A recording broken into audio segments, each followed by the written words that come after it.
All right, let's just dive right in. It kind of feels like the world is pulling itself apart at the seams, right?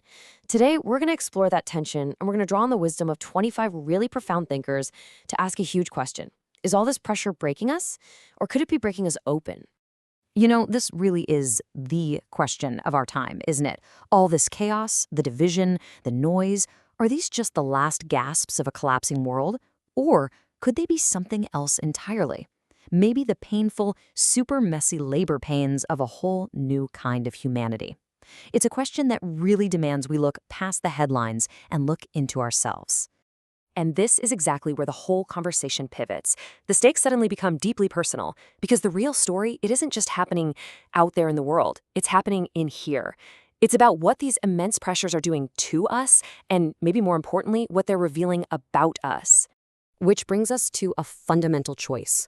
We are standing at a true fork in the road. And believe me, the path we choose right now defines just about everything.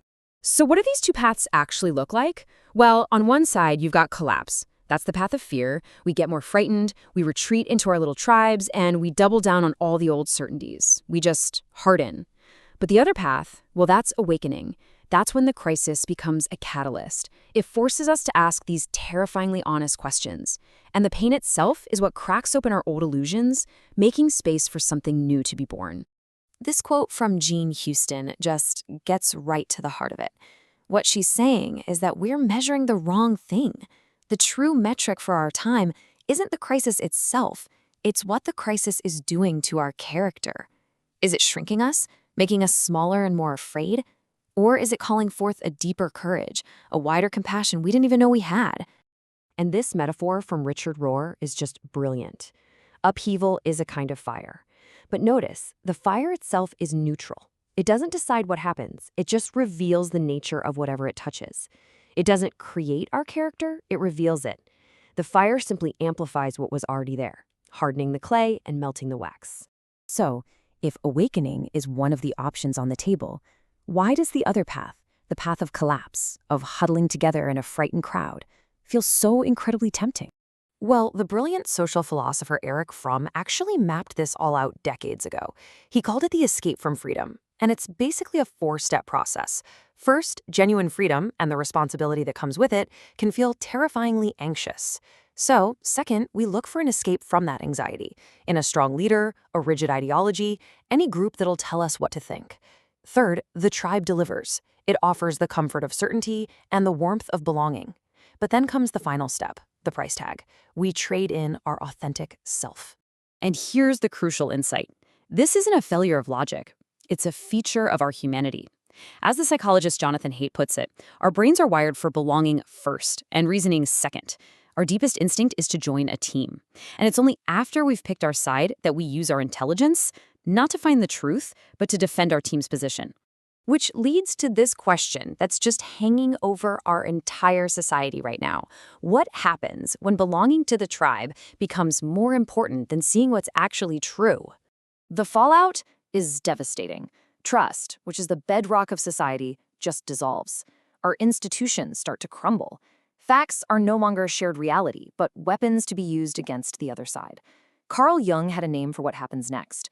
The group projects its own darkness, its shadow, onto a designated enemy that makes them feel righteous and pure. But the ultimate casualty is the individual. We become hollowed out, our very thoughts and feelings just borrowed from the crowd. Okay, I know that is a pretty grim picture. And if the story ended there, it would be totally hopeless. But it doesn't. This is the turning point. The thinkers we're looking at all agree. The only antidote to this external chaos is a radical turn inward. The goal here is to cultivate something we can call inner security.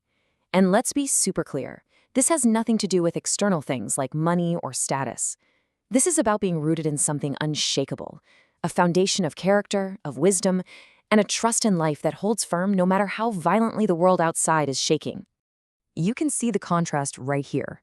Outer security is fragile. It depends entirely on conditions you can't control, your job, your reputation, the economy. It can all be taken away in an instant. Inner security is different. It's not something you have, it's something you build. It's forged, day by day, through conscious practice, based on the principles you choose to live by. So what does that practice actually look like on a Tuesday morning? It's not some abstract spiritual idea. It's about taking radical responsibility for your own small corner of the universe. Thinkers from Jordan Peterson to Stephen Covey all point to the same things. Tell the truth, or at the very least, stop saying things you know are false. Govern your own mind instead of letting it be governed by chaos. And act from your deepest principles, not just your fleeting moods. And Viktor Frankl, a man who survived the Nazi death camps, absolutely nails the core of this shift. He says maturity begins when you stop asking life, what can I get? And you start letting life ask you, what is needed from you, right here, right now. It's a total reversal from a consumer mindset to one of contribution and service. So, if enough of us begin to make this inner turn, what kind of future does that create? What could we actually build together? That brings us to our final vision. It won't be a future that belongs to the ruthless or to the weak. Greg Braden argues it will belong to those who can unite strength with care. People who have what he calls emotional coherence, the capacity to stay grounded and resilient in the face of chaos without shutting down their heart. And Ervin Leslow adds a crucial layer to this vision. He says the person of the future can't be fragmented anymore. Their awareness has to be planetary. Their ethics can't be tribal. They have to be relational. And most importantly, their intelligence can't be separated from their wisdom. And this is maybe the most important point of all. This kind of awakening is not an escape hatch. It's not about achieving some private purity and floating above the mess of the world. As Joanna Macy so powerfully puts it, a real awakening means turning toward the pain of the world, letting it break your heart open and transforming that heartbreak into compassionate action. Which means the ultimate goal isn't to become something other than human. It's not about escaping our messy, beautiful humanity. It's about finally stepping into it. It's about embodying more fully than ever before the latent capacities for courage, wisdom, and love that have been inside us all along. So, if the future is truly built not on politics, not on technology, but on the character of individuals, that brings this entire global conversation down to one very small, very powerful place: you. This crisis is the fire that Richard Rohr talked about. It is shaping all of us. The only question left is, who are you choosing to become?